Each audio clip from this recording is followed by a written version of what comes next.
నమస్తే. Welcome to our channel. నేను మీ అనిల్. మనతోని ఏబీఏబీ కార్యకర్త రాజుభాయ్ అయితే ఉన్నాడు. భాయ్ నమస్తే భాయ్. నమస్తే అన్న.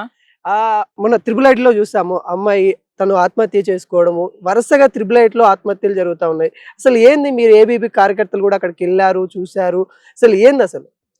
అన్న ఫస్ట్ మీరు ఆత్మహత్య అనేది అది ముమ్మాడికి తప్పు. ఎందుకంటే అది నిజానికి హత్య. ఎందుకంటే మనందరూ తెలుసు బాసరా త్రిబుల్ ఐటీ అంటే ఒక ప్రపంచ ప్రఖ్యాతిగా వచ్చిన యూనివర్సిటీ లెక్క తయారైంది. కాకపోతే గత 2 సంవత్సరాల నుండి ఆ యొక్క యూనివర్సిటీలో దాదాపు 11 మంది విద్యార్థులు చనిపోయారు. ముఖ్యంగా రేవంత్ రెడ్డి గవర్నమెంట్ వచ్చిన తర్వాత ఈ యొక్క సంవత్సరం వ్యవధిలో దాదాపు 4 మంది విద్యార్థులు చనిపోయారు. అలా ప్రవీణ్ కుమార్ కావచ్చు, శంకర్ కావచ్చు, రేణుక కావచ్చు, ఈ యొక్క స్వాతిప్రియ కావచ్చు. ఇలాంటి హత్యలు జరుగుతున్నాయి, ఆత్మహత్యలు చేసుకుంటున్నారు. వీటి మీద ఏం ఎంక్వైరీ చేపియలే. అక్కడ ఉన్న యాజమాన్యం కూడా ఏ విధంగా ఉందో అంటే చాలా ప్రెషర్ పెడతారు అటు స్టూడెంట్స్ మీద. నిజంగా చెప్పాలంటే స్వాతిప్రియ ఆత్మహత్య చేసుకునేటప్పుడు దానికన్నా 2 రోజుల ముందు ఒక పియూసీ థర్డ్ ఇయర్ అనే వ్యక్తి నన్ను ఆరోపించిండు, నన్ను ర్యాగింగ్ చేసిండు అని ఒక కంప్లైంట్ ఆ యొక్క ప్రిన్సిపల్ కావచ్చు, ఆ యొక్క డైరెక్టర్ కావచ్చు, ఆ లేడీస్ హాస్టల్ కేర్ టేకర్ కావచ్చు, వీళ్ళందరికి ఇచ్చినా కూడా ఈరోజు దున్నపోతు మీద వర్షం ఏ విధంగా పడితే ఆ విధంగా వ్యవహరించారు. కాబట్టి ఈ యొక్క అమ్మాయి ఆత్మహత్య చేసుకుంది. ఆ అమ్మాయి ఆత్మహత్య చేసుకునే కన్నా ముందన్న వాళ్ళ ఫ్రెండ్ కు మెసేజ్ చేసింది, నేను ఈ విధంగా ఉందని ఫోన్ చేస్తే ఆమె వెంటనే వెళ్లుడితోటే ఈ విధంగా 3-4 సార్లు కంప్లైంట్ ఇచ్చారు. వాళ్ళ అమ్మ తల్లి ఆవేదన చూడాలి పాపం. వాళ్ళ తల్లి ఆవేదన ఆ సిఐ కాలర్ పట్టుకొని మా బిడ్డను మీరే చంపిర్రు, మా బిడ్డను ఈ రోజు మీరు డైరెక్ట్ మాకు తెలియకుండా హాస్పిటల్ మార్చుదానికి ఏ విధంగా తీసుకోపోతారని ప్రశ్నించింది. ఇది ఎంతవరకు కరెక్ట్?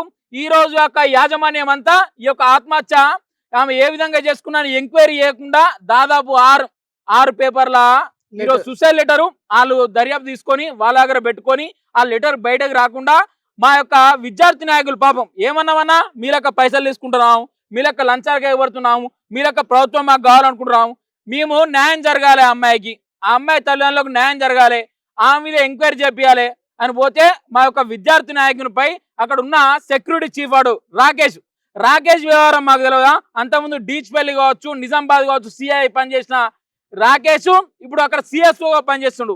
ఈ యొక్క సిఎస్ఓ యొక్క అండదండలతోటి ఆ సెక్యూరిటీ ఆఫీసర్లు మా యొక్క ఆ కార్యకర్తను కొడితే ఆ కార్యకర్తకి ఏ విధంగా అయిందని ఒకసారి చూద్దాం. దాదాపు తల మీద 4-5 కుట్లు. దాదాపు ఆయన ఇప్పటికి కూడా చావు బతుకులో ఉన్నాడు. రేపు పొద్దున ఆయనకు ఏమైనా జరిగితే ఇప్పుడు ఎవరు ఇంకో చూడనా ఏ విధంగా ఉందో ఒక్కసారి. ఇది ప్రశ్నించే గొంతుల్ని ఈ యొక్క రాష్ట్ర ప్రభుత్వం కావచ్చు, ఈ యొక్క త్రిబుల్ ఐటీ యాజమాన్యం కావచ్చు, అక్కడ ఉన్న సెక్యూరిటీ కావచ్చు, ఇప్పటికి కూడా ఆయన ఏం రిమాండ్ చేయలే, అక్కడ ఉన్న సెక్యూరిటీని రిమాండ్ చేయలే, వాళ్ళ మీద కేసులు పెట్టలే, ప్రభుత్వం ఏం చర్యలు తీసుకోలే. ఎంత దిగజారిపోతుందంటే ఇంత ఘోరమా అన్న? ప్రశ్నించే గొంతుల్ని ఈ విధంగా కొడతారా అన్న? ఒక్కసారి చూడండి ఏ విధంగా కొట్టిరో. ఒక్కసారి మీకు మీ టీవీ ఛానల్ ముందర చూపెడతా ఏ విధంగా కొట్టిరో. ఇంత ఘోరమా ప్రశ్నించే గొంతుల్ని? కొంచెమైనా మనకు అవగాహన ఉండాలి కదా. సమాజంలో ప్రశ్నించే గొంతుల్ని ఒక విద్యార్థి నాయకుడిని మీరు శిక్షిస్తే మీకు ఏమొస్తుందన్నా? ఇంత ఘోరమా? ఒక్క నిమిషం అన్న చూపెడతా మీకు. ఇంత ఘోరం చేసినంటే ఇది ముమ్మాటికి. ఇంకో అన్న చూడండి ఒక్కసారి. పాపం ఆయన ఏం అడిగిండన్న? ఏమన్నా త్రిబుల్ ఐటీ ఆస్తులను అడిగిండా? ఆ సిఎస్ఓ ఆస్తులను అడిగిండా? ప్రశ్నించే గొంతుల్లో ఏముంది? గాయపడిన ఏబీపీ కార్యకర్తలు ఇటువంటి దారులకు మేమేం వెనకాడం. చూడండి ఇంకో ఈ విధంగా నా హాస్పిటల్లో పాపం చావు బతుకులో ఉన్నాడు ఆయన. చూడండి ఒక్కసారి. ఇంత ఘోరమా? ఇంత ఘోరంగా కొట్టేటో ఉన్నాడా?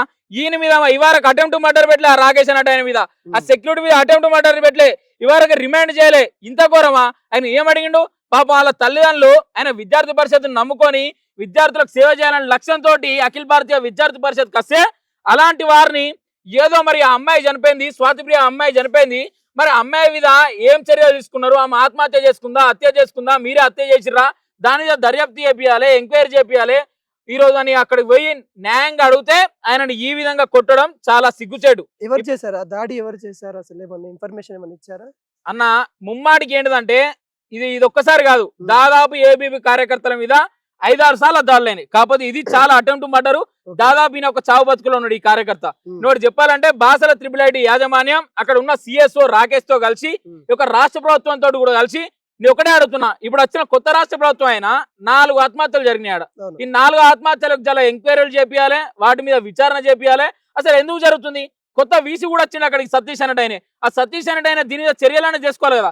ఈ సతీష్ అన్నట్టు తెలియదా? ఈయన ఒక విద్యార్థి మీద దాడి చేపించిన సిఎస్ఓని ఇప్పటికైనా సస్పెండ్ చేయలే, విధులకి తీసేయలే, ఆ సెక్యూరిటీని ఇవరకు కూడా కేసులు పెట్టలే.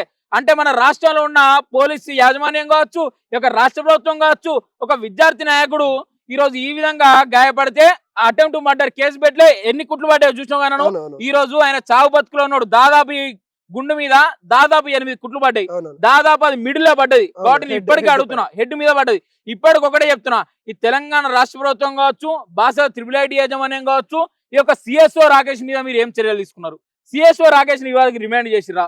ఈ యొక్క సెక్యూరిటీ ఇవరకు మీరు ఏమైనా కేసులు పెట్టిరా? మాకు విచారణ జరిపించాలి. మేము అడిగింది ఒకటే అన్న, విద్యార్థి పరిషత్ కార్యకర్త ఒకటే అడుగుతున్నాం.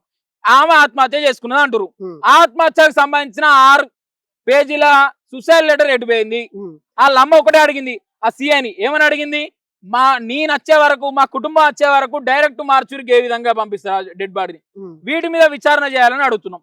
వాటి మీద విచారణ చేయాలని అడిగితే ఇప్పటికి కూడా మా విద్యార్థి పరిషత్ నాయకుని కొట్టిన తర్వాత వాటి మీద విచారణ పక్కకు పెట్టిర్రు. ఈ యొక్క అటెంప్ట్ మర్డర్ కేసులు పెట్టక ఆయనను పక్క తోబట్టిస్తారు. ఇంకో మాట వాళ్ళు ఏమంటూ ఉన్నారంటే, ఏబీవీపీ కార్యకర్తలు అక్కడికి వచ్చారు, అంతా బాగానే ఉంది, కానీ ఆమె తన సొంత విషయాలు ఏవైతే ఉన్నాయో తన ఫోన్లో ఆధారంగా కొన్ని విషయాల ద్వారా ఆమె సూసైడ్ చేసుకుంది, ఇక్కడ యాజమాన్యం లోపం కాదని కొంతవరకు చెప్తా ఉన్నారు. తన వ్యక్తిగతం అంటే వాళ్ళ ఏదైతే రిలేషన్ ఒక వ్యక్తిగతంగా తీసుకొని సూసైడ్ చేసుకుందని చెప్తారు. అసలు అక్కడ వాస్తవాలు ఎంతో ఉన్నాయి అన్న. ఒకటన్నా, ఈ రోజు ఒకటే చెప్తున్నా, చనిపోయిన అమ్మాయి మీద రాజకీయం చేసిన అయితే ఈ త్రిబుల్ ఐటీ యాజమాన్యానికి ఏ విధంగా వేసుకుంటారో మీకు వదిలేస్తున్నాం. ఒకటే చెప్తున్నా, మీరు ముమ్మాటికి మీరు నికార్సైన మీరు నిజాయితీ పరులు అయితే ఆ అమ్మాయి 3rd ఇయర్ అబ్బాయి తోటి నాకు ర్యాగింగ్ తోటి చేస్తుండే, ఆయనే నన్ను ఆవేదన గురి చేస్తుండు, అలా తల్లిదండ్రులకు కూడా ఫోన్ చేసిందట. ఆ ఫోన్ రికార్డ్ తీయండి, అమ్మ నన్ను ఇట్లా వేధిస్తున్నాడు అని చెప్పిన తర్వాత ఇట్లా ప్రిన్సిపాల్ ను, కేర్ టేకర్ ను, అక్కడ ఉన్న ఇన్ఛార్జ్ ను అందరిని కలిసిన తర్వాత కూడా ఏం చర్యలు తీసుకోవాలట? ఇది ఒకసారి ఎంక్వైరీ చేపిస్తే వెళ్తుంది కదా. మీ పాటికి మీరు మన అందరూ తెలిసింది వేటివ్ న్యూస్ లో కావచ్చు, ఈ యొక్క సొసైటీలో కావచ్చు, 6 లీటర్ సూసైడ్ లెటర్ ఎడిపోయిందని అడుగుతారు. ఇంకోటి ఎవరు అడుగుతారు? విద్యార్థి పరిషత్ నాయకునికి అంత తీవ్రంగా కొట్టాల్సిన అవసరం మీకు ఏముందని అడుగుతారు. ఈ రోజు మీరు నిజంగా ఆమె ఆత్మహత్య చేసుకుంది, మీరు వెనక ఎవరు లేరనుకుంటే మరి వెంటనే ఎంక్వైరీ చేయాలి కదా. మరి ఈ యొక్క విద్యార్థి పరిషత్ నాయకుని కొట్టిన రిమాండ్ అన్నా లేకపోతే కేసులను పెట్టాలి కదా. అంటే ఈ యొక్క రాష్ట్ర ప్రభుత్వం కావచ్చు, అక్కడ ఉన్న యాజమాన్యం కావచ్చు, అక్కడ ఉన్న వీసీ కావచ్చు, ఈ యొక్క సిఎస్ఓని వెనకేసుకొని ఈ యొక్క సిఎస్ఓ తోటి, అరే నువ్వు గట్టిగా ఉన్నావు బాయ్, ఇలాంటి స్టూడెంట్ ఆర్గనైజేషన్ లొల్లియడానికి వస్తే నువ్వు కొట్టరా బాయ్ అని ప్రేరేపిస్తున్నాగా ఈయన కొట్టింది. కాబట్టి మేము ఒకటే అడుగుతున్నాం, ఇప్పటికైనా ఆమె ఆత్మహత్య మీద ఎంక్వైరీ జరిపించాలి. ఈ యొక్క రాష్ట్ర ప్రభుత్వం, నిద్రపోయిన రాష్ట్ర ప్రభుత్వం త్రిబుల్ ఐటీ బాసర ఇష్యూ మీద ఎందుకు పట్టించుకోలేదు?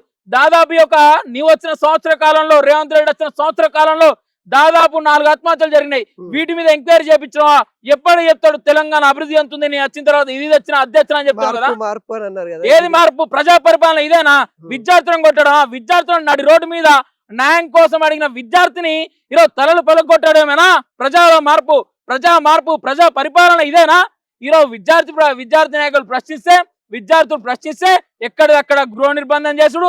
మా దగ్గర మొన్న ఇట్నే అటెంప్ట్ మర్డర్ మా మీద పెట్టిన కేసులు ఒక్కడే గుర్తు చేస్తున్నా, విద్యార్థి పరిషత్ నాయకుడు ఏ రోజు కూడా కేసులకు భయపడు.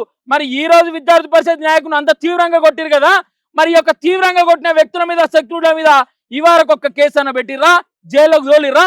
ఈ యొక్క రాష్ట్ర ప్రభుత్వం మా మీద వ్యవహరించే తీరు వేరే ఉంటది, యాజమాన్యాల మీద వ్యవహరించే తీరు వేరే ఉంటది. మీ ఒకటే అడుగుతున్నా, ఇప్పటికైనా సీఎం రేవంత్ రెడ్డి గారు, మీరు నిజంగా తెలంగాణ రాష్ట్రంలో పరిపాలన చేయదలుచుకుంటే, రాష్ట్ర ముఖ్యమంత్రి అయి ఉంటే బాసర త్రిబుల్ ఐటీ ఇష్యూ మీద యొక్క ఆత్మహత్యలు ఎందుకు జరుగుతున్న విచారణ చేపట్టాలి.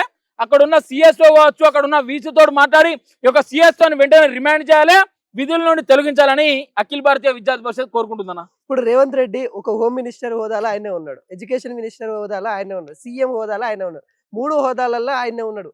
మరి ఎలా ఈ బాసర త్రిబుల్ ఐటీకి సంబంధించిన అమ్మాయి ఇష్యూలో ఎటువంటి చర్యలు తీసుకుంటే బాగుంటుందని అనుకుంటున్నాను? అన్న ఒకటి చెప్పన్నా, హోంమంత్రి ఆయన దగ్గర ఉంది, విద్యాశాఖ మంత్రి ఆయన దగ్గర ఉంది, సీఎం ఆయన దగ్గర ఉంది. ఈ 3 ఆయన దగ్గర ఉంచుకుంది. ఎందుకంటే నేనేం చేయలేను రాబాయ్, నన్ను అడగటోడు కూడా లేడు. ఏమన్నా అంటే విద్యాశాఖ మంత్రిని పెట్టలే తెలంగాణ రాష్ట్రానికి, హోంశాఖని పెట్టలే. ఏమున్నది ఏమన్నంటే సూడో పాలిటిక్స్, మోనో పాలిటిక్స్ అంటారు కదా. ఏంటి ఒక్కన్నర బాయ్ తోపు తురుంకాన్ అని చేస్తుండు. విద్యాశాఖ నుండి వచ్చే పైసలు ఈయన తీసుకుంటాడు, హోంశాఖ నుండి వచ్చే పైసలు ఈయన తీసుకుంటాడు. మరి వీటి మీద ఎవరైనా చర్యలు తీసుకున్నాడు? ఇప్పటి వరకు తెలంగాణ రాష్ట్రంలో విద్యాశాఖ మంత్రిని పెట్టలే, హోంశాఖ మంత్రిని పెట్టలే. నేను ఒకటే అడుగుతున్నా, ఇలాంటి దర్యాప్తు కేసులు ఈరోజు విద్యాలయాలు మంచిగా ఉండాలంటే విద్యాశాఖ మంత్రి కావాలి. ఈరోజు ఇలాంటి దాడులు జరిగినప్పుడు హోంశాఖ మంత్రి స్పందించాలి. మరి ఈ కేసు మీద ఇవరకు ఏమైనా స్పందించిండా? ఈ యొక్క ఇష్యూ మీద స్పందించిండా?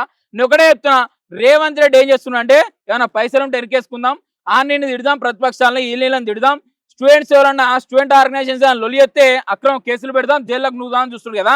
నిజంగా రేవంత్ రెడ్డి చిత్తశుద్ధి కలిగి ఉంటే ఇప్పటికైనా తెలంగాణ రాష్ట్రానికి విద్యాశాఖ మంత్రిని పెట్టాలి, హోంశాఖ మంత్రిని పెట్టాలి. ఇలాంటి కేసులు ఇంకోసారి ఒక త్రిపుల్ భాషలు ఇలాంటివి అవుతున్నాయి కదా, వీటి మీద మీరు ఆధారాలతో కూడిన ఎంక్వైరీ చేపియాలి. ఎవరైతే ఇలాంటి దాడులకు కావచ్చు, ఇలాంటి ప్రేరేపిస్తారో వాళ్ళని వెంటనే విధుల నుండి తీసేయాలని మేము అఖిల భారతీయ విద్యార్థి పరిషత్ నుండి మా విద్యార్థి నాయకునికి న్యాయం జరగాలి, వెంటనే వాళ్ళని రిమైండ్ చేయాలి. రేపు పొద్దున ఒక్కటే ఖబర్దార్, ఈ యొక్క త్రిపుల్ బాసర యాజమాన్యం కావచ్చు, ఈ యొక్క రాష్ట్ర ప్రభుత్వాన్ని కావచ్చు, ఖబర్దార్ రేపు పొద్దున ఇట్లా ఈయన మీద ఏం ఎంక్వైరీ చేయకుండా వాళ్ళని విధులను తొలగించకపోతే రేపు పొద్దున చెప్తున్నాం కదా, భారీ బందోబస్తు ర్యాలీ తోటి దాదాపు 1000-10,000 మంది స్టూడెంట్స్ తోటి బాసర త్రిపుల్ యొక్క విశ్వవిద్యాలయాన్ని ముట్టడించడానికి కూడా అఖిల భారతీయ విద్యార్థి పరిషత్ ముందుంది.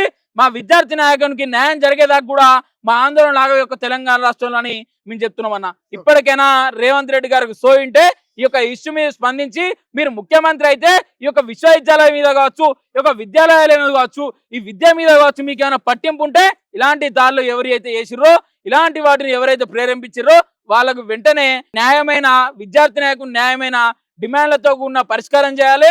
ఈ అందరిని కూడా రిమైండ్ చేయాలని అఖిల భారతీయ విద్యార్థి పరిషత్